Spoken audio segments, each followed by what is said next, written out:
The Home Office is set to pay celebrities, well, influencers, thousands of pounds to post messages on TikTok discouraging migrants from crossing the channel. Yes, influencers from countries that are deemed to account for a large amount of illegal migration could be offered up to £5,000 each. Yeah, well, the move would fall within the rules after the government was banned from using the social media firm because of security concerns. Well, joining us now is political commentator and former MEP Patrick O'Flynn, who thinks the government shouldn't pay TikTokers, and the director of Sanctuary Foundation, Dr. Chris Candia, who thinks that they should.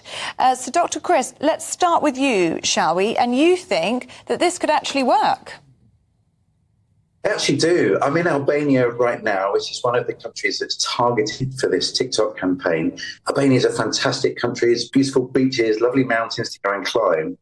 But Albania has seen development in some of its larger cities. The smaller ones have been left behind.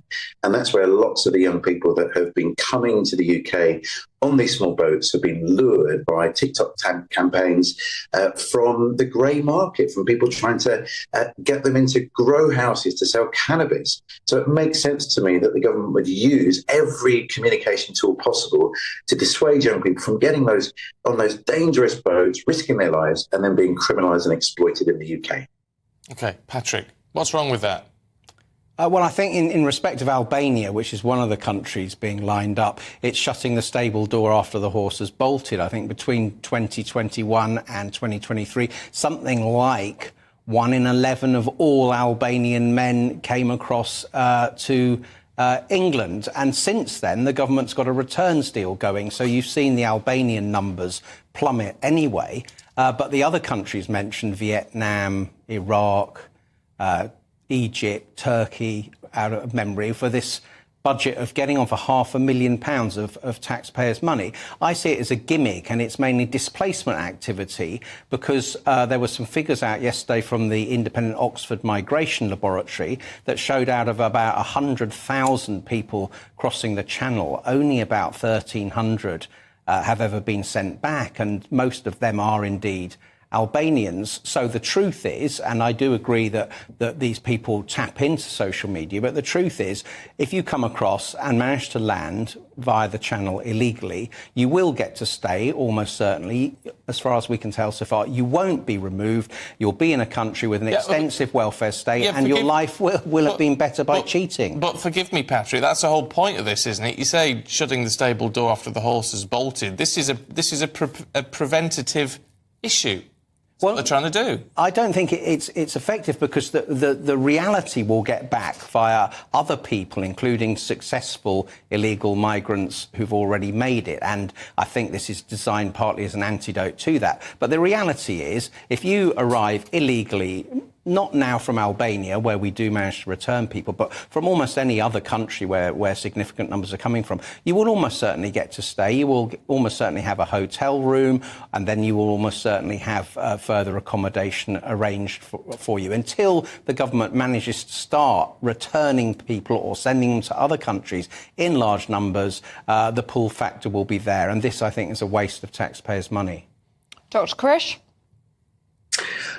I believe the UK has lots of capacity to welcome and support refugees. I run a refugee support charity, but particularly with countries like Albania, where young people have been targeted by social media influencers for the negative. Let's use every tool at our disposal to help these young people see the reality of what life in the UK would be like for them if they are entering the grey market, if they are entering into the drug industry or criminal exploitation. I always think prevention is better than cure. For me, this is far more useful use of money than things like the Rwanda scheme, which no one thinks is going to work and is going to cost astronomically much more money. So this seems to be a positive way that we could help people actually get an accurate picture of what life will be like in the UK if they do use these criminal gangs to cross the Channel. Well, look, Chris, you've got to say no one thinks it's going to work isn't true. A lot of people think it will work. But nevertheless, there is a really valid point there, Patrick, isn't it? It's not going to stop the problem altogether, clearly. But if it is the government using every tool at their disposal, well, shouldn't they do that? Why not do that?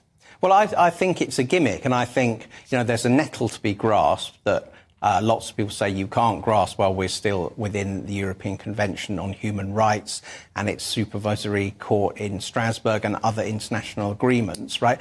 That's the kernel of the issue, and I see this as a gimmick and a distraction that almost certainly is not going to work because the reality is people coming from very poor countries with other negative features about their life there, coming illegally to Britain, are getting better lives by cheating the system and are jumping the queue of, in terms of the people who apply to come legally, and just, paying some TikTok influencer to say, oh, don't believe it, it's not all good.